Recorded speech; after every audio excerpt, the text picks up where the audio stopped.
Alex Bregman's on the Chicago Cubs, which means he's not on the Boston Red Sox. What does that mean for those two teams? Plus, Bo Bichette meets with the Phillies. Hello and welcome to Baseball Barbacast, the only baseball podcast in the world that thinks the Chicago Cubs should acquire Brendan Rodgers. I'm Jake Mintz. That's Jordan Shusterman. That would then give the Chicago Cubs the top 3 picks in the 2015 MLB draft, as they have signed one Mr. Alex Bregman, a 5-year, $175 million deferred deal. That is going to be the bulk of our podcast today. I am back from vacation. Jordan, here as always. Jordan, hello, my friend. Hello. It is good to see you. Welcome back, Jake. Thanks again to the 4 gentlemen who filled in for you last week. Chandler Rome, Jack Harris, Eric Longenhagen, and of course, Lance Brozdowski. I had a great time with them, but of course, I've been looking forward to podcasting with you again, this is what we do. So I'm always looking forward to podcasting with you, but especially when we get news like this. Let's get to it. It's our opener.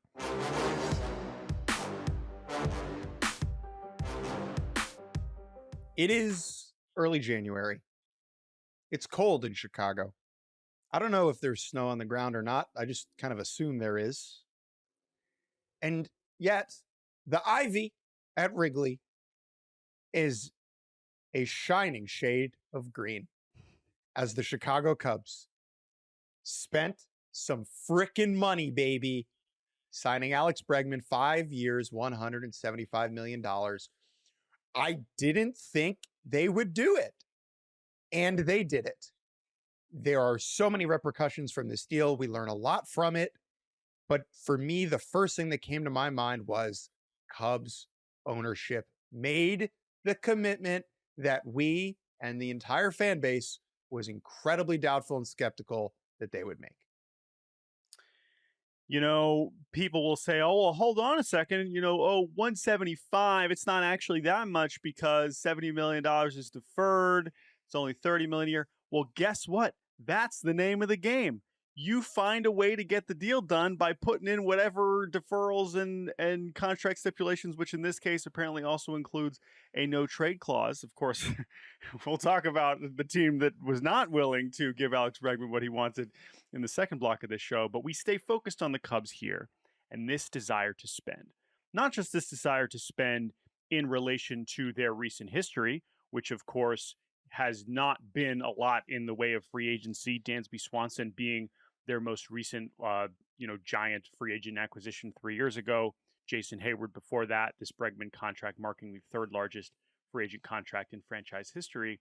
But also, just as it relates to Alex Bregman himself, let's remember, a year ago, the Cubs were involved as Alex Bregman lingered on the free agent market. But their best offer last year was $4 and $115, which ultimately, if it was going to be a shorter term contract, the Red Sox clearly gave Bregman what he was looking for at the time, which was the opportunity to retest the market. And that 4-115 was also not anywhere close to the largest offer he reportedly got last year, which was from Detroit, which was, I believe, 6-171. So we'll get to the Scott Boras element for how well Alex Bregman did here in a second. But let's just focus on the Cubs making it happen. And that's really what I wrote about late on Saturday night as the Bears celebrated their raucous comeback and Chicago was alive. And I was up at 1 a.m. on Saturday night writing about Alex Bregman, is that the Cubs, they learned, okay, like in all the ways that clearly the Red Sox somehow didn't, everything that they thought that they wanted in Alex Bregman, I think that they were re-energized, re-motivated to attempt.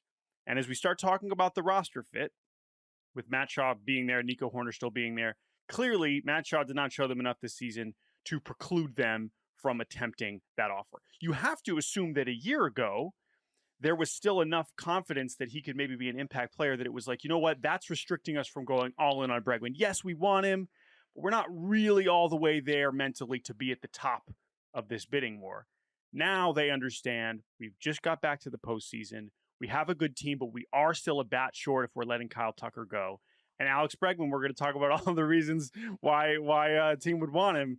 He makes this baseball team a whole lot better. That's the whole thing. We've said this before, we'll say it again. When you evaluate a free agent contract, the money, the number, is only important in what it restricts or allows a team from doing in the future, right? Because when you see 5/175, like on a value per dollar basis, is Alex Bregman, the player moving forward, worth, whatever that means, 175 over 5 years? I would say no. Like, I have concerns about his lower body. Is he going to stay healthy? What kind of defender is he going to be at third? How's his bat going to play in that park, right? A lot of his damage in the air is to the pull side. It's hard to get the ball in the air to the pull side to certain parts of Fenway down the line, right? Don't care about all that. Not Fenway. Not in Fenway anymore. Oops. That's a Breslowian slip. All of that is like a future problem, because right now the 2026 to 2028 Cubs are better than they would have been had they not signed Alex Bregman. The Red Sox are worse than they were. That's it. We can evaluate all the ins and the outs and the money and what they did do and what they didn't do. That's the upshot. The Cubs are better than they were going to be, and the Red Sox are worse than they could have been. And that is also, you mentioned, right, the money is within the confines, in often cases, self-imposed confines of whatever ownership is willing to do. The Cubs have not really been willing to push up against the luxury tax, let alone go far surpassed it recently. Yes, they have a top 10 payroll, but there's a very big difference between a top 10 payroll and a top 5 payroll. And while this contract, I don't believe, puts them in top 5 category, it gets them a lot closer to that first luxury tax line. But I do think that that last point you made is the thing that I just repeat every time we do free agency. I've said this for years on this show and everywhere, which is, yes, you see the final numbers and you say, oh boy, oh, that's not going to look so good at the end. Oh man, that's a lot of money to pay. It's like, yes, that's the cost of doing business. The reason that's how you get him on your team now. As you just said about Pete Alonso. Oh, I'm not sure you want to pay Pete Alonso that when he's 35. Well, you know what you get for overpaying him? He's on your team now. And that's why you're signing free agents now, because you want to win now. And because the Cubs clearly have identified correctly that this is an opportunity to make them a relevant National League contender, powerhouse, favorite, whatever you want to call them, that the Cubs should be and have really not been since they won the World Series. This is an opportunity to do that. Let's talk about Alex Bregman, the player, because clearly there's more than that that's relevant. But I do. So let me just say this: regardless of the contract of like, oh, how's it going to age? I do think the season that he just had is very interesting in a lot of respects, and like how much of an impact are we talking about him? But you go ahead. Do you want to be in the Alex Bregman business? Like, are you in? I'm asking you, Jordan. Like, are you? Yes. On Alex Bregman, the player. Yes. Okay. Yes. I am. I think that the season that he had, because what you start seeing is, yes, the initial shock. Okay, oh my God, the Cubs got him, the Red Sox lost him, and then you're like, all right, well, what did he just do, right? Because there's so much. Well, what has he been? That goes beyond go back, the stats. I want to go back to the beginning. I think we kind of want to rewind a little bit here, because I opened the show by saying Bregman 2015 number 2 pick, right? Like, he wears number 2 because he went second. He's the core of these Houston Astros teams. Dansby Swanson, that's the joke. They also, Ian Happ went 9th, Kyle Tucker went 5th. They should go get Dylan Tate and Tyler J. Dylan Tate and Brendan Rodgers are both available. They could both round out the top 10. But Alex Bregman is like an MVP candidate type player in 18 and 19, right? Like, he's putting up 8-win, 9-win seasons. He's not that guy anymore. We all know that. His body's kind of taken a step back. He's not hitting for that level of power. But since, the ball 2021, the ball is not juiced. All of that is combined. He is, over the last 5 seasons, a 123 OPS plus hitter, right? 23% better than the league average. That means he has been worth 20 wins over that span, like a 4-win player. He's a very good player. He's not getting top MVP votes. He's made 1 All-Star game in that span. He's a good defender with some lower body injury issues, and he walks a lot and he never strikes out, right? Like that's the Alex Bregman thing. He is also on the field. On the field. He is also, and this is relevant, one of the very few players, one of the very, very, very few players in the sport, really in any sport, in my opinion, that is a needle moving presence in the clubhouse. That is a fact. We said this about Kyle Schwarber. That is true. We're going to say this about Alex Bregman. It is also true. The number of players for whom that is true, in my opinion, is less than 15. Like it is, it's a sliding scale, obviously, right? Like guys are, it's not like you're good or you're bad, but like Alex Bregman is generally considered as impactful of a leadership presence as there is in the sport. That has been said by the Red Sox all year and all the teammates on the Red Sox. Anybody who's ever been around Alex Bregman inside a room says that matters. And I think it does matter in this context for the Cubs. I think that is like built into this number, because if you just do beep bop boop bop on the BREF page and the spreadsheet, this is not the number it would necessarily spit out. I think that is similar to what we talked about with Kyle Schwarber. Like, okay, Jordan, if you're the Cubs and you could pay Alex Bregman a salary over the next 5 years, to be around Pete Crow Armstrong every day. He doesn't play a single game. Okay? He doesn't play a game. He's just like around Pete Crow Armstrong every day. You're paying Bregman what, $1 million, $2 million? Like, I mean, this is literally the premise of intangible, unquantifiable. You're asking me to put a number on something that cannot be measured. But I agree with all your points. And I think that Schwarber is also an interesting part of this, because I know you had speculated early on in the offseason that maybe the Cubs would be interested in a reunion with him. And I'm not sure the degree to which they actively explored that or whether Schwarber was interested in that whatsoever. But you can't imagine whether they did or they didn't, that if this was the kind of player that they felt like they needed. Yeah. And it is an interesting point when you look at the Cubs roster. This is another thing we start talking about the fit. I want to go back to Bregman on the field in a second, but while we're on this point, we'll just kind of hammer this home more. We mentioned Dansby Swanson. There are some veterans on this team for sure that have been there for a long time, that understand. Ian Happ, right? Longest tenured Cub, right? On the pitching staff, there's some guys that have been around, that have won, that have seen some stuff. Swanson is, in many respects, partially because he was drafted the same year, 3 years starring in the SEC, has this, renowned for impact on and off the field. It's a little bit of a different flavor, right? It shouldn't be discounted, but it's also someone, if you're saying like he's won everywhere, he's got a World Series, I would guess that a lot of the same rough things were being, I know this because we were covering it, when they signed Dansby Swanson. Okay? Yeah, now, I think that there's a lot of different things involved.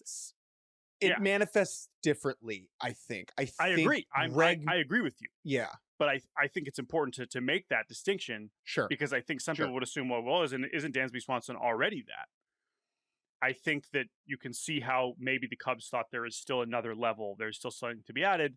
Of course, more importantly, is that Alex Bregman was really good at baseball. And they clearly did not think that they identified third base could be a place to upgrade. If we're just talking about WAR, 3-4 wins, that's a big deal. The season that Bregman just had, though, is also interesting because he was so incredible for the first 2 months. He has this quad injury. He comes back, by all accounts, probably faster than he needed to. And the numbers down the stretch were straight up bad. I mean, they essentially made his numbers look a lot more average than they were at the time of the injury. It was a season in 3 parts, right? It was 2 months of being incredible, 2 months on the IL, and then 2 months of being bad. Yeah. And so now that said, right, you're still wondering, okay, what kind of player are you going to be getting? I think the reason you feel good about Bregman, I remember we had these conversations last year before he signed, which is the plate skills, the never striking out, the walk. Like, this is about as advanced of an approach as you're going to have. Just the walk to strike out, the ball in play. No, he's not hitting the ball nearly as hard as the average, superstar hitter. But he makes it work. And yes, it'll be interesting how that plays in Chicago. But I still think it's the kind of approach that's going to be an above average line. And if he's still playing plus defense at third, that's a really, really, really good player. So it makes them better. But I think clearly they identified him as bringing more. He's going to what he's doing on the field. He's going to do everything possible within his power to get the most out of his abilities at every single turn, right? Like this is not a guy who's just going to take the big bag of money and rest on his laurels. I guess is what I'm saying. Yep. And as we know, he's played more postseason games than every player ever, except for he's about third or fourth already all time in postseason games played. Right? He's made the postseason every year. So that's not an accident. Yes, he was on some very good Astros teams, but we'll get to the Red Sox element. He basically was exactly what they were looking for. They returned to the postseason. He was a huge part of that. Even when he was injured, by all accounts, he was making an impact on the Red Sox winning because of what he brings, not just from the leadership, from the baseball IQ standpoint, the game planning, the player development. All of that stuff is something that he can bring to that team. A guy that came to mind in a weird way for me, as I've kind of thought about Bregman in 4 years, is Andrew McCutchen, where the current version of Andrew McCutchen, the last couple seasons, he is not what he once was, right? But his plate skills are just so good that even though he's got very relatively little physical ability left in the tank, he's still he's still a league average hitter, right? Bregman is even better at those things than McCutchen is, right? And so the worst version of Bregman, in my mind, as he gets older, the floor there is really high. The ceiling with Alex Bregman is also not that high, in my opinion. He's never going to be that guy that he was anymore. And fortunately, the Cubs don't necessarily need him to be a 9-win player. They don't even need him to be a 5-win player, right? And I think let's talk about that. Let's talk about now just looking at the Cubs. They also, traded for Edward Cabrera while you were gone. Yeah. That was the first big move. And I think coming into the offseason, even as we started to accept, all right, they don't seem to be very interested in Kyle Tucker, we were like, well, they could play Seiya Suzuki in the outfield, and then they have Owen Casey. Okay, so now you've traded Owen Casey for Edward Cabrera. So your ready-made Tucker replacement, even if that's not he's getting every start in right field this year, he was clearly a big part of that plan for 2026. Then you start to have questions about the offense, and we talked about that with Lance. Lance said himself, who covers the Cubs on a regular basis. He was like, this offense still does seem to be a bat short. As you look at this roster now, a lot of discourse about what's their next move. Would they trade Nico Hoerner with 1 year of his contract remaining? Would they trade Matt Shaw and ride it out with Nico, try to extend Nico? Who knows? When you look at this lineup, and also particularly the idea that Seiya Suzuki would be playing the outfield more than not, which a year ago they were not interested in doing. And as Lance pointed out, that worked. He was DHing every day, and Seiya Suzuki was awesome. When you look at this group, I know you probably haven't thought about the Brewers for literally 1 second since the season ended. But as you think about them in the NL Central, you think about them in the National League, does this look like a team that is done? Does this look like a team that still has one more move? Because I'm skeptical that they have another big financial addition, just because they're right up against luxury tax, and they've tucked this in neatly right below the line. That's not an accident. And I think if anything, they're going to kind of maneuver around that. The Hoerner thing is interesting. The Hoerner conversation is fascinating. I think most people around the Cubs have been very he's really good. And yes, it's probably going to be hard to extend him, maybe. And I think what Matt Shaw showed you this past year was a player that is a major leaguer that is probably going to be good someday. You don't have to plan around him. And if you're the Cubs, you roll with your best team. And if Matt Shaw's on the bench, so be it. And if you want to trade him, fine. I don't know what his trade value is right now, but I think right now the team with Nico Hoerner, the outfield is a weird question, right? That is, I guess you wonder if there is a move there, but it still looks like a pretty good roster to me. Yeah, I think that they could have entered the season with Matt Shaw playing every day, and you would have been like, oh, I'm interested to see how that goes, right? But you're right. Yeah. What we saw was not a guy that you need to plan around. Simple as. Yep. Good. Like he was like a 3-win player on BREF. Like his defense was pretty good and he figured some things out as the season went on. Is he a franchise type? Probably not. You know what's funny is, wow, this is just hitting me. I remember I went and saw Matt Shaw play at Maryland when he was a junior in Florida during spring training, their first game of the year. And I sat with an evaluator, and the evaluator said to me, he's very Bregman-y. He's kind of like Bregman light. And now I'm like, well, there are some ways that he is not that. But he is a big leaguer, and what they do with him, I just think it's more likely they hold on to him. And I think Nico is a really good player. Nico Hoerner is playing every day for the Cubs in 2026. Like, I firmly believe that.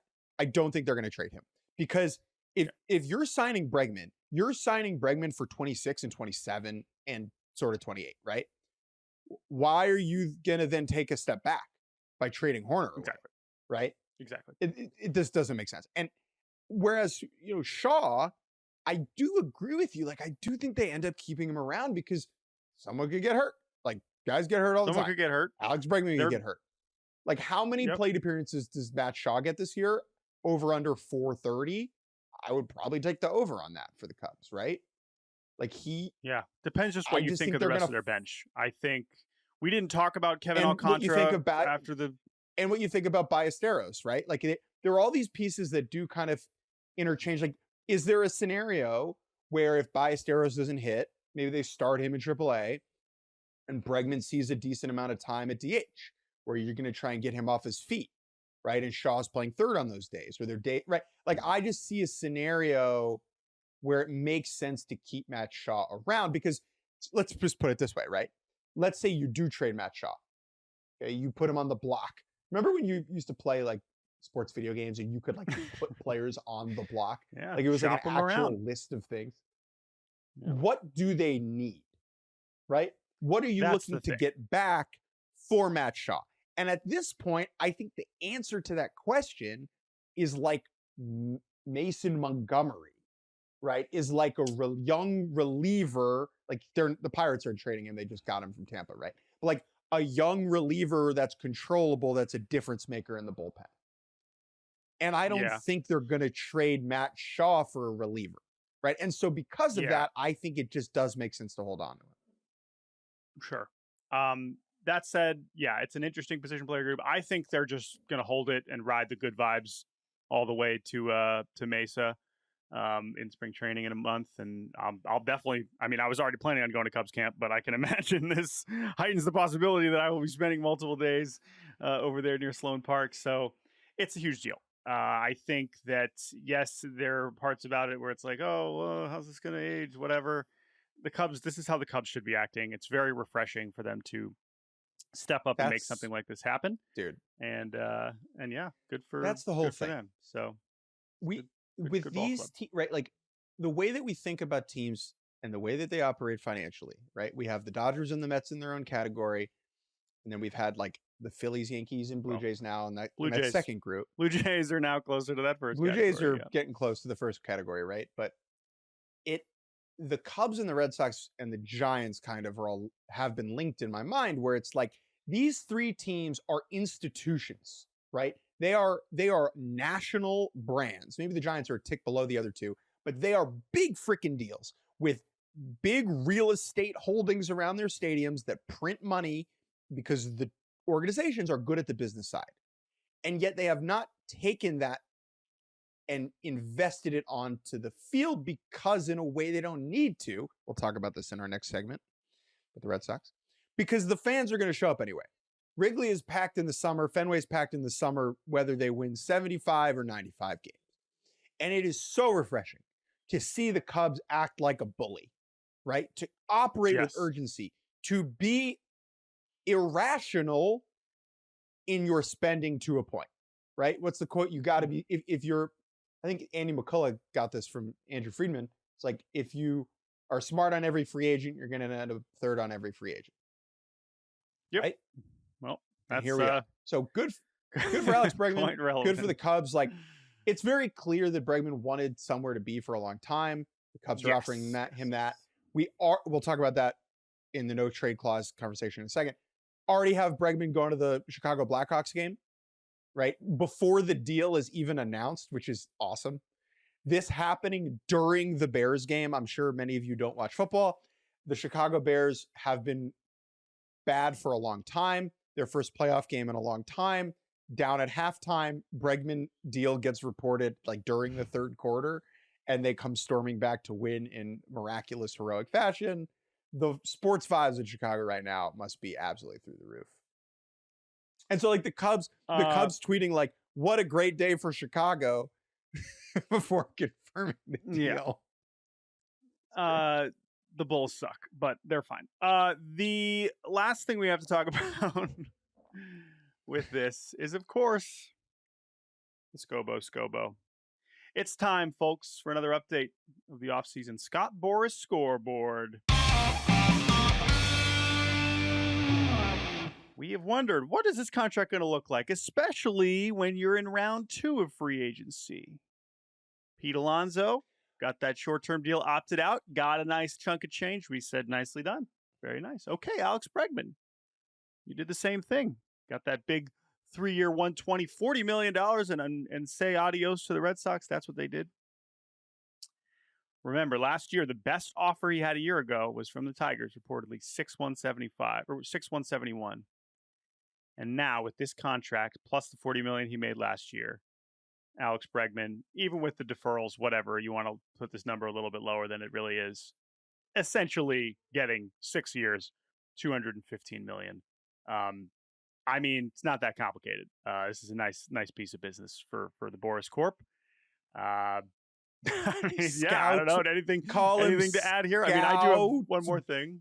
Bow Row, because he's got W's in his name. Nailed it. That said, Jake, I would like to say, I have one more thing. Yep. Yeah. Here's the thing. This is a win for Scott Boras. Duh. Right. Like this is more money than we thought he would get. The deferrals, we don't know what the deferrals bring the number down to yet. And like, maybe it's $10 and it's not. I think we have a pretty good idea. A pretty good idea. It's closer to 30 million than 35 million a year, whatever. I want to just say to Scott Boras, Scott, we know what you're doing. And this is all agents. We know what you're doing when you got a deferral deal and you let the news break at night and the number's 175 and everyone's like, oh my God, that's nuts. Are there deferrals? And you don't know until the next morning. It's like, the number's the number, right? Like, let's say the deferrals bring the value down to 150, right? Just say 150. If the number had been 5/150, I don't think we would have been like, whoa. Whereas like 175 with deferrals, my brain like is struggling to, it's like we have. All that said, Mom, can we have 150? No, we have 175 with deferrals at home. All that said, we have to grade Scott Boras on another element here. And I don't know if you saw this. It was in one of our group texts, but I know you were traveling, so you maybe missed this. Obviously, the fact that this was going on during the Bears game was highly notable. And Bob Nightingale of USA Today did a little bit of reporting on this, which is to text Scott Boras. Reporters in our industry can text Scott Boras, and Scott Boras will respond to them. We're not there someday. We're not there. Hashtag wait, goals. Pause. The goal obviously is to have Scott on to do the segment. If we were to get Scott on, he would probably do it. If we got Scott on to do the segment, like other agencies would be like, guys, come on, like what are you doing? And we'd be like, it's funny, sorry, but we're not a text Scott Boras level. I think we could get there. I think we could get there by the end of the year. 2026. To be clear, goals. To be clear, other agencies are already doing that as it relates to our Scobo. Anyway, why do I bring this up? Because in this story from Bob, he quotes Scott Boras. Quote, big night for Chicago, Scott Boras, Bregman's agent, said in a text to USA Today Sports. This is in Bob's story. So while the Bears were coming back from a 21-3 halftime deficit to win 31-27, Boras and the Cubs were actually in the middle of negotiations, ? Boras responds, quote, Bears game, ? I was packing the green in for Breggy with the Cubs. L. Ooh. I don't know. So Packers, this is a Packers joke on top of the Bears. I know. Packers, and Bears, Green Bay. Packing the green in for Breggy with the Cubs. Here's my take. If it wasn't Breggy, if it was just Bregman, like I was packing the green in, why do you think this is a loss? Like it's true. Like it's true. He packed the green in. It's at least a draw for me. Like here's why I'll argue for a draw. One is this is kind of a new avenue for Scott Boras. Like this jokes. Is true. And it's like and opens up a can of worms. He couldn't have. Yes, you know what? You're right. Because while I think it's a little clunky, this is evidence that like he can read and react. You know, right. At the start of the offseason, Absolutely. In theory, they have all of November to write all of these other jokes, you know, let alone the whole year. Right. I mean, right? They know who's going to be. We've known that Boras Corp's comedy chops are good.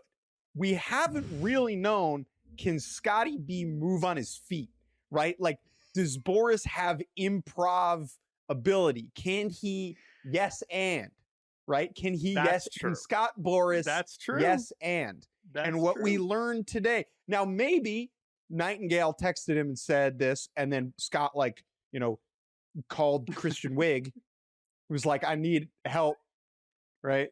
Like, he's got Second City on the line or something. Yeah. He's got the hotline. Okay. But in my opinion, I think this whole thing is a win. Like, him doing a bit via text plus the tech. Like, to me, it's a win. You know, I'm harsh on Scott. I don't think most of his jokes are good, frankly. Okay. That's true. I guess if you adjust for spontaneity, it's closer to a win. So, yeah. Come on. It's a compelling case. Live a little. It's a compelling case. All right. 2 wins for Scott on the day. Congratulations. What does that bring him to? I stand by, like, when I first read this, because, again, every Boras pun joke, it gives you a visceral, like, either you're eye rolling, you're just like, what? You're like confused as one. This one, you're not really that confused. You're just kind of like reactions, really. There's like, what? There's like, what does that mean? There's, and then there's, whoa. Like those are the three. And this one doesn't really fit into any of those three categories. And so that's why I think that's why I was thrown. All that said, we'll give him the win. 2 W's. Give him the win. That brings Scott Boras on the offseason to 15, 4, and 10. 15 wins, 4 draws. And 10 losses. Clients, Let me pull up still the table. Waiting for. Yeah, pull up the table and then I'll tell you 15 clients wins. still waiting for. Then we'll go to break. You know who else has 15 4 and 10. wins and 4 draws? You know who else has 15 wins and 4 draws? Top of the table, Arsenal get in on 49 points. Oh. They only have 2 losses. All right. Same number of draws and wins. There you go. Let's get Scott on Arsenal Fan TV. We are still waiting on Ranger Suarez. We're still waiting on Cody Bellinger, Zach Gallen, Nick Martinez, Rhys Hoskins, among others. Max Scherzer still a free agent. All right, we're going to take a break. When we return, the Boston Red Sox. And welcome back to Baseball Barbacast. Let's crap on the Red Sox. I mean, thoroughly go through what this means for the Red Sox. Oh, boy. Kind of late to the party. This has already been like 48 straight hours of this. So, you know, we're kind of coming in late here. But this really is a remarkable outcome. And it was always possible. I think if we've learned anything in free agency over the years, like, just, you know, don't get too comfortable. Don't just be like, he'll just go back. It's easy for people like us and fans to say, like, you know, Bregman, you know, the Red Sox, they'll work it out. But this, as far as ones where when it doesn't happen, you're like, man, like this is really something to behold. This one is way up there just because it's just there are so many things involved here. There are so many parts of this that you just think back over the last year. That's really less than a year, right? I mean, Bregman didn't sign until mid-February. 11 months. What an 11 months for this franchise. I called it to the in my list story, of things Jordan, the Netflix I doc said missed out on. I said this was an unfortunate, embarrassing conclusion to a most tumultuous year. Yes. Yeah. Let's do the end first, actually. This he's is not... He's on the Cubs, not on the Red Sox. This is not how anybody associated with the Red Sox, be it fan, player, front office official, wanted this to end. That is a fact, right? This is not the optimal culmination. This, instead, in my opinion, is an embarrassment. Does it mean that the 2026 Red Sox are going to be bad? No. If they win the World Series, all will be healed. All will be well. But where we sit right now on January 13th, the Red Sox are worse than they were when the season ended, at least on paper. And the way that they got to this point is just a folly of errors, a cavalcade of goofiness. And I am frankly fortunate to have lived through this whole saga because as someone whose happiness is not contingent on the Red Sox winning games, this is so funny. Like the whole thing is funny. Yeah. And now those are my broad thoughts. Whereas like, June Lee on Twitter is like in each of his tweets, because he's from Boston and he cares about the franchise, there's like this tone of like indignant anger that like permeates the way he talks about it. For us, it's like more LOL coded, I think. Yeah, I mean, it's just whatever, whether I just cannot believe that this is how this has gone. I mean, the other thing is, it's also important to remember how weird it was when it began, let alone how unbelievable this conclusion is, right? It was already a strange marriage from the beginning. Now, because they got him, it was like, this is awesome. But everything from like the beginning of last offseason, when at the, you have all offseason, you have Alex Cora being like, I love Alex Bregman. It would be really cool if he played second base. Hopefully we can get him. I think he can play second base. And then he just lingers. He signs, he shows up the first day of spring training. They're like, hell yeah, this is awesome. Second base, third base. They're like, he's going to play third base. And they're like, huh, well, that's interesting because there's that other guy that they have that they just gave a lot of money. Isn't he a third baseman? Oh, whatever. We'll figure that out. And then we got to play Christian Campbell at second base, So Rafael Devers, he'll figure it out. He'll go to first. He'll go to DH, whatever. It was already from the beginning, right? And then just it's hard to even remember every little step along the way. Tristan Casas blowing his leg out, and now we need a first baseman, and now John Henry smoking a cigar, right? Because they got Alex Bregman on a deal that he was going to opt out of after 1 year, like what were you really celebrating there? The fact that it was still working. You trade Rafael Devers, and that's a catastrophe, but then you do start winning more, and the Giants start losing more, and you're like, haha, see, I told you, Rafael Devers is a loser. But you still got to bring Alex Bregman back because you have said all the nice things that you said about him, the decision to say, this guy is our new face of our franchise. This guy is our leader on and off the field. He's going to be what kind of helps guide this next group of young players into being a contender in the American League East. And instead he just leaves, and now you have Roman Anthony posting on Instagram bye Alex. It's like, all right, well, so much for that. So you spent Devers trade onward justifying that decision in part by celebrating very real qualities of Alex Bregman, right? I think we both disagree with the decision to prioritize, or really the decision to feel like you needed to prioritize one over the other.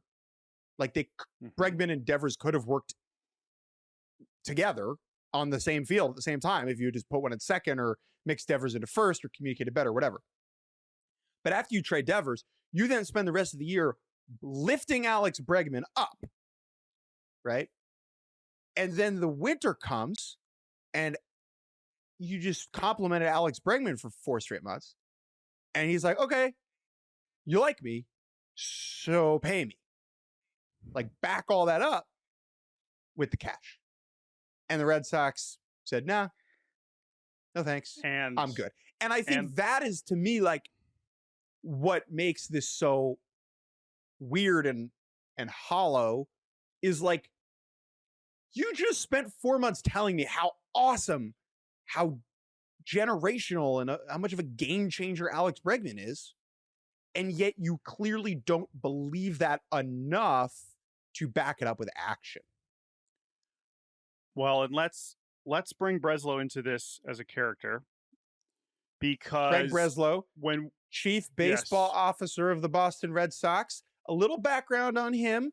Craig Breslow is one of the few general managers, or top boys, top baseball lads, because right now they are all lads, that played in the Major Baseball League, right? Craig Breslow had a 15-year big league career. 12 years, I think, 576 appearances as a major league reliever.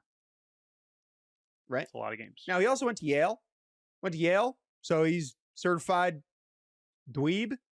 I say that somewhat lovingly to, my sister went there, so she's a nerd, and I love her. And yet, Craig Breslow, since taking the reins of the Boston Red Sox, has almost cosplayed a guy that didn't play. And that is what, to me, is the most bizarre. And we have heard this from Red Sox players, right, off the record. We have heard this from people dealing with Breslow. The fan base certainly feels it, that for whatever reason, he feels the need to, like, wear this Moneyball spreadsheet costume and talk in a certain way when justifying his moves. Because apparently he's not like that all the time, right? Like, people who know Breslow are like, yeah, he's awesome. And yet whenever he general manages and transacts, he just, like, code switches into a guy that quit playing baseball after Little League. It's just so bizarre to me. I think in the specific case here, you mention the almost incongruent actions of team versus how they're being talked about. But again, when you were saying we talk about how awesome Alex Bregman is, who's talking about how awesome Alex Bregman is? Yeah, I'm sure Breslow was obviously saying some nice things along the way, but so many of these decisions, and as I alluded to earlier, what they viewed Alex Bregman as to begin with, clearly has just not been on the same page. And my only interpretation of all this is that some people didn't think Alex Bregman was as important as other people. That was probably true a year ago when they got him in the first place. Some of the reporting from a year ago suggests that it was not Craig Breslow leading the charge to make sure they got Alex Bregman. Obviously, as we know, with cigar smoking John Henry, and whether there was some reports that Theo Epstein was involved in being like, hey, you should sign this guy. Like, maybe Theo was involved with the Cubs. Maybe. Well, and that's be so funny. I mean, I guess it's not that impossible. It sure makes sense. But anyway, the point is like, people they're not on the same page. And that honestly is reflected in the entire roster. Look up and down how this roster is currently constructed. And there's just parts that just it's not a functioning group. And so you have this weird outfield surplus, and you have young players that you believe in and want to rely on, but also don't really believe in and want to rely on, based on the fact that you did want to bring back Bregman, but maybe you're interested in Bichette or maybe interested in. None of this is working together. Yes, I understand that you inherited Masataka Yoshida. I get it, right? But there's just still all these different elements to how that Breslow has acted.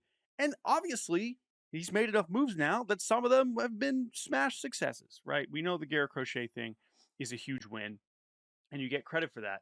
But when you just look at the position player group and how they've acted and operated around it, and of course, trading Devers, the ultimate just like decision to get out from under that contract that they signed, maybe Breslow didn't sign it. There just do not seem to be on the same page, and you end up in a situation where you're not in a position to win a free agent bidding war for someone that in theory, or not in theory, your entire fan base and roster thought was very important.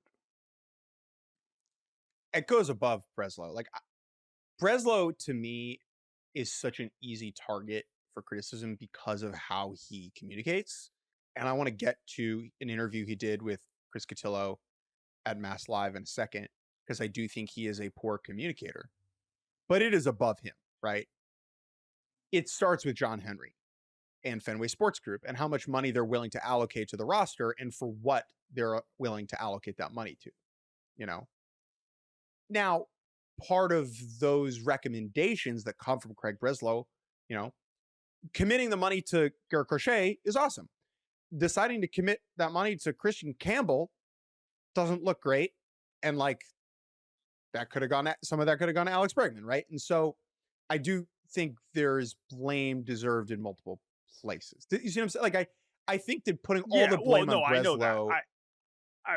I don't think Campbell's relevant to Bregman. I think it's more. I just mean that, like, for the finances side, that's still a huge part of it, especially when you are looking at a payroll that we mentioned that the Cubs signing Bregman brings them to the CBT. If they were going to sign Bregman, which clearly the Red Sox had some amount of interest in, they would have had to go well over, which we know historically is not something that they're super into. When John Henry lit the cigar, right? For those of you who don't know what we're talking about, there's like a picture of the owner smoking a cigar in celebration after they signed Bregman. So I believe his wife posted, which is still like it's not like John Henry was like, go post this. It's not like the Red Sox team photographer was in there and took this photo. But still, it's a glimpse. Still, he did it. He did it. Like he did it, and we saw it. That's not an accident. We know it. What was going through his head in that moment, right? Like, is the win, because he's treating getting Bregman on that deal like a win, which it was in some ways. But one of two things was going to have to happen.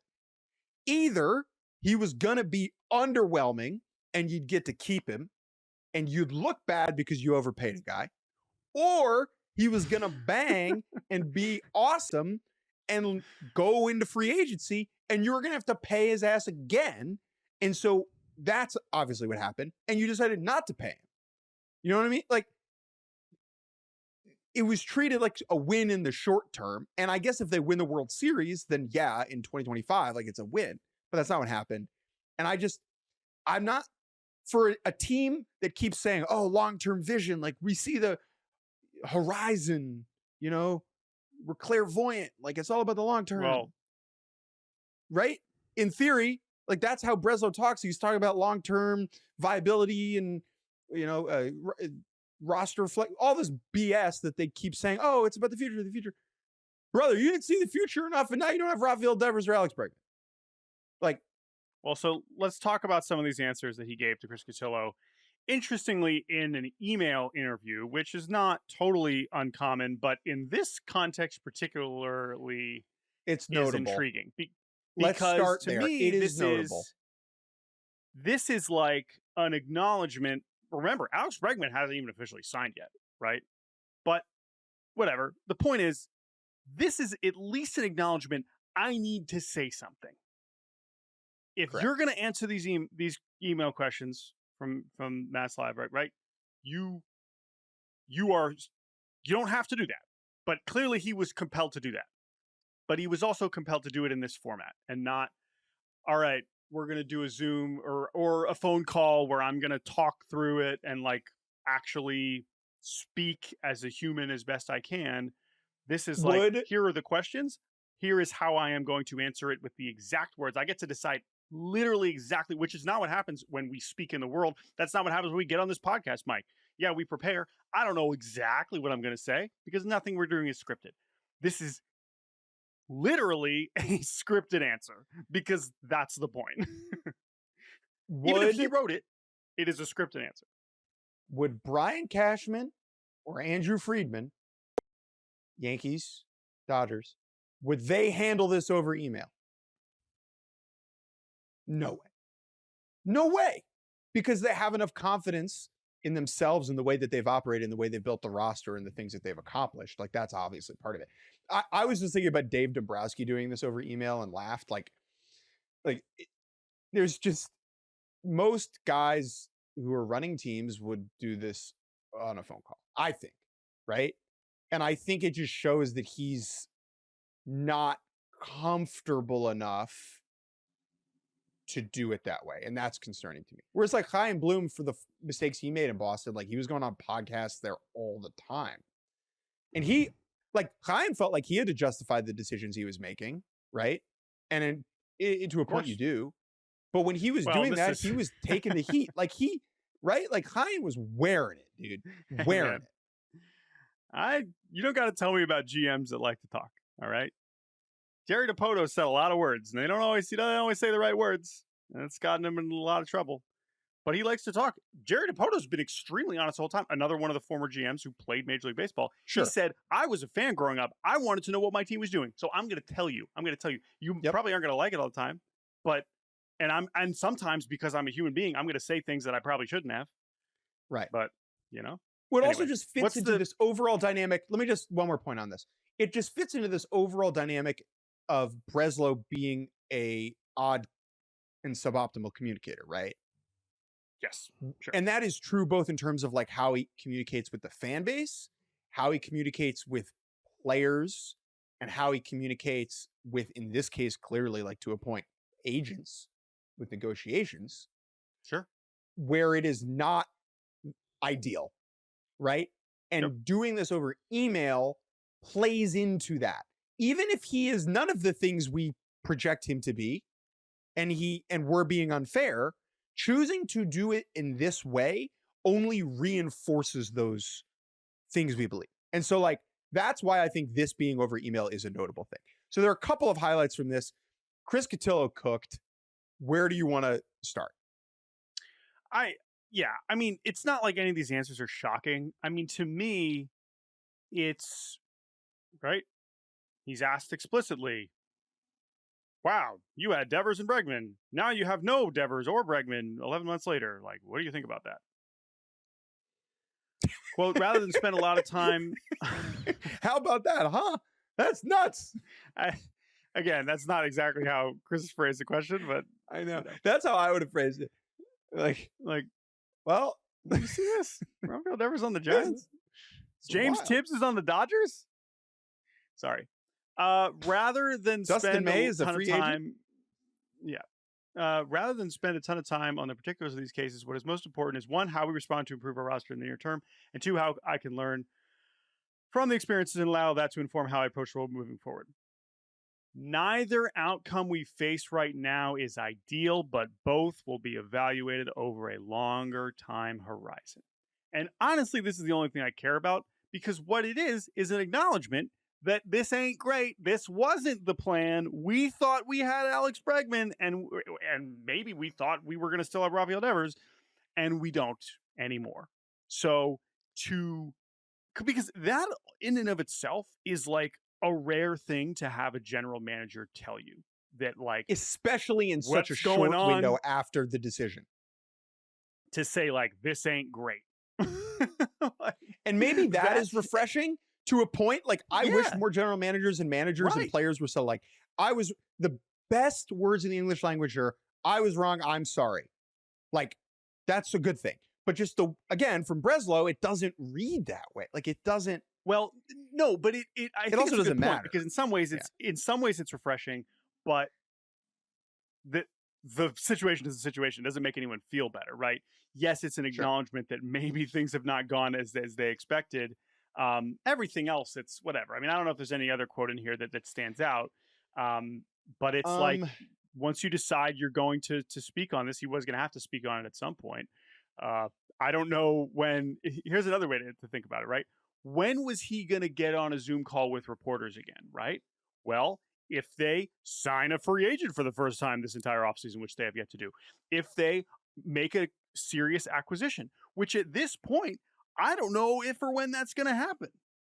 And so that's probably part of why training he felt like he needed to get on and be like, I got to answer some questions right away, whether that was his idea or, PR's idea or whatever, because we don't know when we were going to hear from him again, because they need to do something for him to get on the, whatever, if he's not going to pick up the phone. Yeah. So anyway, I don't know. Is there anything else from here? Because we've gone long enough. I mean, we could do 5 more podcasts about this, but you get the point. My last thing here that just stood out to me is Cotillo asked, like, what did you sense was like the motivation behind Bregman's and his team's decision making, right? Or Cotillo asks, why do you feel as though your offer to Bregman fell short? Is there an organizational policy against no trade clauses? A reported sticking point? Why were the reported deferrals in this case part of the club's strategy to get the deal done? Answer. Without getting into the specifics of the negotiation, Alex and his family earned the right to decide where they want to spend the next 5 years. While we hoped it would be here, we respect the right they've earned. That paragraph that I just read means nothing. Nothing. Right? Those are just words. This is jargon. This is empty fluff. Here's what's interesting to me. It would be foolish and unfair for me to guess what was most important in their decision making. I'm going to read that again. As the chief baseball officer of the baseball team trying to sign the baseball player. Quote, it would be foolish and unfair for me to guess what was most important in their decision making. I vehemently disagree with that concept. I think it is vital and essential for you to understand thoroughly what is motivating the decisions made by the player you're trying to sign, particularly a player who was under your employ for the previous 11 months. It is clear to me, you, and all of New England that Alex Bregman wanted stability. After 2 straight trips through free agency, he seemed to be done with it. We've seen this with tons of players who've done the opt-out. They don't want to have to worry about that anymore. They want to live at a place. They want to buy a house. They want to send their kids to a school, right? They want to be in a community. That is a real thing. Bregman clearly wanted that, a place he could spend the rest of his career. And the Red Sox refusal to grant the no trade clause was clearly a sticking point for Bregman, because Bregman just watched the Red Sox trade away a face of the franchise player that didn't have a no trade clause, right? And so from his perspective, there's no reason to take the Red Sox assurances at face value. That, I think, is an important part of how this played out. Because Bregman was like, if I'm going to commit to you, you need to commit to me as a place, as a community, as an institution. And that the Cubs, a team that have received many of the same criticisms that we were levying at the Red Sox, right? For the Cubs to kind of swoop in and understand the dynamic where the Red Sox wouldn't is notable. For the fan base, it is infuriating. For us, it is fascinating and compelling.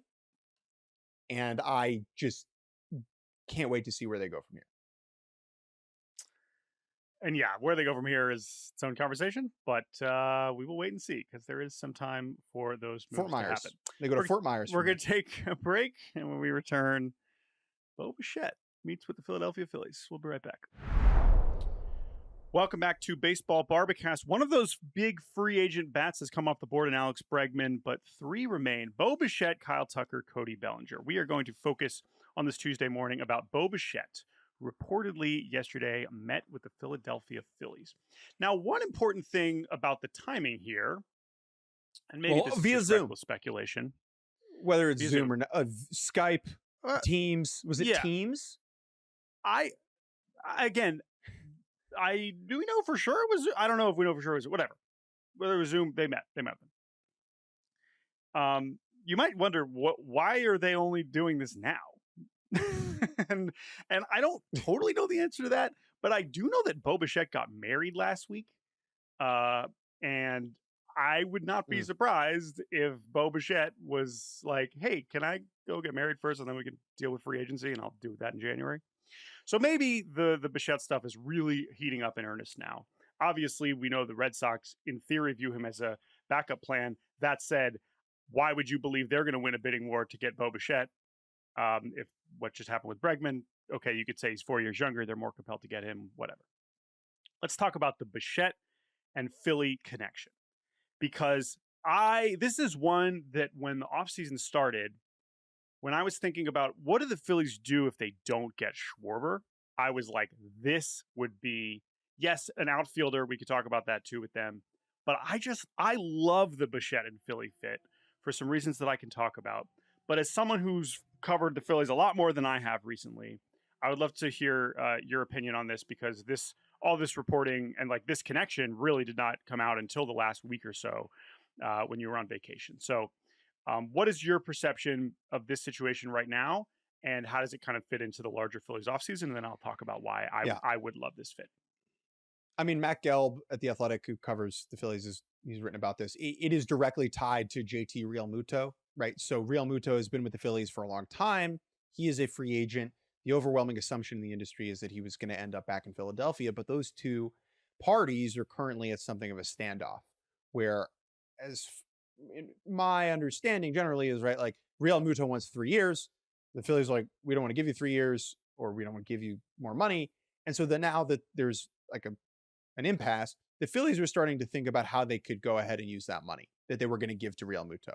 And Bichette, still being on the board, his name came up, and they said, let's kick the tires on that. Now, there's the obvious connection. Bichette was very close and is very close with Don Mattingly, who was the bench coach in Toronto, who is now the bench coach in Philadelphia. I think that is a notable relationship. And I think Bichette would give the Phillies lineup something that they have sorely lacked over the years, which is a high contact presence amongst all of the big swingers and missers that dot the offense. Now, how would he slot in from a positional perspective? The infield as it's currently set up is Bryce Harper, is Bryson Stott, Trey Turner, and Alec Bohm. Alec Bohm has 1 more year before he hits free agency. Bichette has never played third base. He seems to be willing to do it. If the Phillies acquire Bichette, Bohm feels like the obvious guy to move because of the way that Bohm's production is like allocated with RBIs and a high batting average. He has a higher ARB number than you'd expect. Like he's making, I think, 10 and a half. Yep. And so moving him somehow would make more sense than moving Stott. And I think they really value Stott's defense at second, and they value what Stott brings. And I think that Bohm would be the guy on the outside looking in. There is no scenario, in my opinion, where like either of those guys are going to be a bench player. That's just, if Bichette is on the team, someone else is moving, and it's probably Bohm. Now, who is interested in Bohm? Who could use Alec Bohm? Let's get to that if they sign Bichette.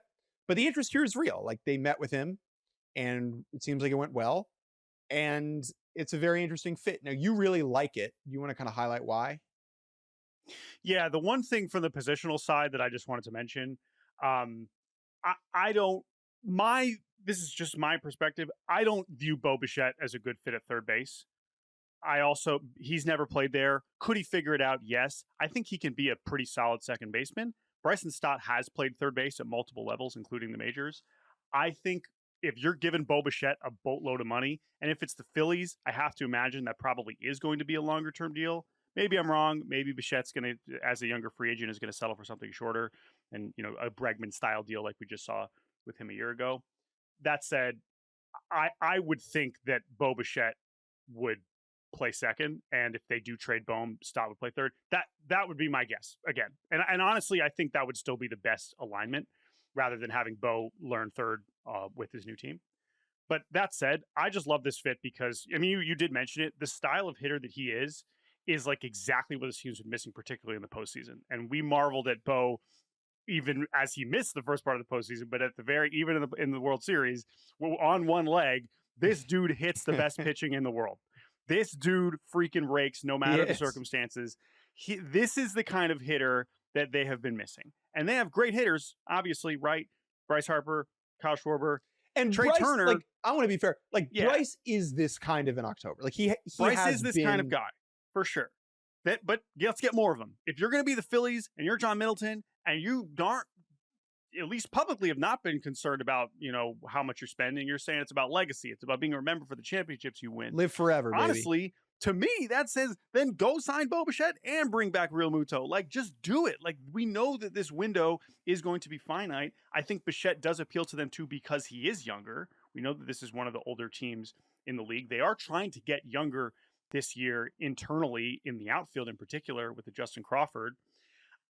I just like it. And I also think if we're going to go really do irresponsible, psychoanalysis of Bo Bichette, I think that this is the kind of fit on a roster, forget the actual roster, the team and this situation and the environment that is way better of an opportunity for him if he is going to leave Toronto, where I believe that he would love to go back if the numbers aligned, than going to Boston and being a de facto Bregman replacement when, like, that ain't Bo. Bo is a great teammate. Bo is a great hitter. Bo is not the Alex Bregman persona. And that's fine. We don't need everybody to be that. Whether he would like it or not, if he goes to the Red Sox, that would be part of the conversation. Absolutely. And if he goes to the Phillies, he's like the fourth or fifth guy that you're even, as like a headlining feature. And I'm sure Trey Turner has appreciated this, signing a gigantic contract with the Phillies and still kind of being, Trey Turner, a main character, obviously, and that's a huge contract. And we know that the Trey Turner has had some ups and downs in Philly. But I just think it's a way better fit for him from a personality standpoint to go to the Phillies if he is going to leave the Blue Jays. So I just like that a lot more. So we'll see. They still are going to have to pay him a lot of money because that's how this works. But I do like it, and we will see, because Boston sure could use him. But I don't know. I just there's a lot of reasons why I'm skeptical that would end up happening. And other than that, Dodgers are a great fit for him too. But that doesn't seem like the kind of situation that Bo Bichette would opt into, no matter what the numbers are. Yeah. So could be wrong. We will see. By him. But I think I'm a huge fan. So yeah. Yeah, we love Bo. Like, you said you don't want to do a psychoanalysis of Bo Bichette. I would, if I'm talking like players I want a psychoanalysis report on, like, Bo Bichette is top 5. Right. Like, he is a fascinating cat, super smart, very intelligent guy, quiet. And I think, like, when he steps on the field and he's playing, he has no problem being like that guy, being the guy. I think that part of what he has liked about Toronto is that Vladdy's there, right? Like, he's not shouldering that on his own. And I think that is an important part of how he prefers to move. All right. Enough that Bichette, Philly stuff. Anything else you want to do before we get out of here? Well, again, Tucker Bellinger, we'll see. Seems like we're making progress, folks. Seems like we're going to have some more news, whether that's before Friday, whether that's next week. We will see what happens. There were a couple other signings. Maybe we'll get to them later this week. We just got some news while we were recording, and we do have to talk about this. And that is that Team USA has added Ernie Clement for the World Baseball Classic. This comes a day after they announced that they added Byron Buxton to the roster, which is also fantastic, well-deserved. And you say, oh, what about PCA? Guess what? Byron Buxton is better than PCA. And Byron Buxton can hit left-handed pitching. And I have to imagine if Beaker Armstrong is not going to be facing many left-handers in this tournament. And whatever. As much as we love Beaker Armstrong? Yeah. As much as we love PCA, I would maybe say, like, hey, PCA, like, spring training wouldn't be, like, the worst thing for him. Right? Like a real spring training also. Well, but PCA's on the roster. I mean, he's going to be on the team, so it's not like he's not. You're right. I forgot about I'm just that. saying. Sorry, no, totally forgot about he's already on the team. I'm just saying. Totally forgot about that. If we're talking about matchups and lineups, like, if you're Team USA and you have the best players in the world at your disposal, go get them. Byron Buxton clearly wants to have that opportunity. I love that for him. But Ernie Clement is more along the lines of what you talked about when we were talking about, more so about talking about the Dominican team, which is that for a tournament like this, for a lot of reasons, you probably don't want a team that is entirely all-stars. You are going to want to have some guys that can bounce around, that are willing to bounce around, that are willing to maybe be on the bench and get 0 at-bats, right? And could you possibly pick a better player than this? Now, this is funny because Ernie Clement just had 30 hits in the postseason, so it's not like he's, this is not Austin Hedges as the backup catcher, right? This is a player who is good and useful. That said, how many at-bats is Ernie getting in the WBC? I mean, what would you set the over-under at for at-bats? I think he gets a start. I mean, I think he gets a start against Great Britain or something, or yeah. So because either way, so the other thing about Ernie, right, is that he makes a lot of contact. Something that happens in the WBC is guys are trying to go yard. Guys are trying to hit the ball over the fence. More than in the regular season. They're just hey, I would too. Screw it. I would too. Ernie is not trying to do that, right? And so he is a great ad. You need someone to carry the groceries, right? You need a guy to sit on the bench and be in a good mood. That's a real thing, dude. And there's not a better pick than Ernie. Imagine a year ago saying Ernie Clement's going to be on the Team USA roster and we're going to be fired up about it. Maybe, awesome. And also maybe I'm underselling him. Maybe he is starting at second against a lefty instead of Terang. Maybe he is a platoon guy with Terang. That's not crazy. We'll see how the rest of the infield shakes out, but I just love this for him. Obviously, he's one of our favorite people and players, and also a huge part of this conversation about the Blue Jays. Truly, and Bo Bichette, he is really, really important to what they have going on. So I just and the Bills won for him. And the Bills won. So good. Ernie's having a good time. Congratulations to him. All right, we're done. We will maybe talk about Jake McCarthy, another UVA legend, later this week. Congratulations to the Rockies for learning how to trade. Jake Mintz, welcome back. So good to have you. Thanks for doing this with me. Thank you to Andrew Hartz, Ingrid Rosas for producing. As I was always coming we will back. Be back on. I was always going to come back. We will be back on Friday. Will we have another signing to talk about? Stay tuned. Thanks for listening. Bye bye.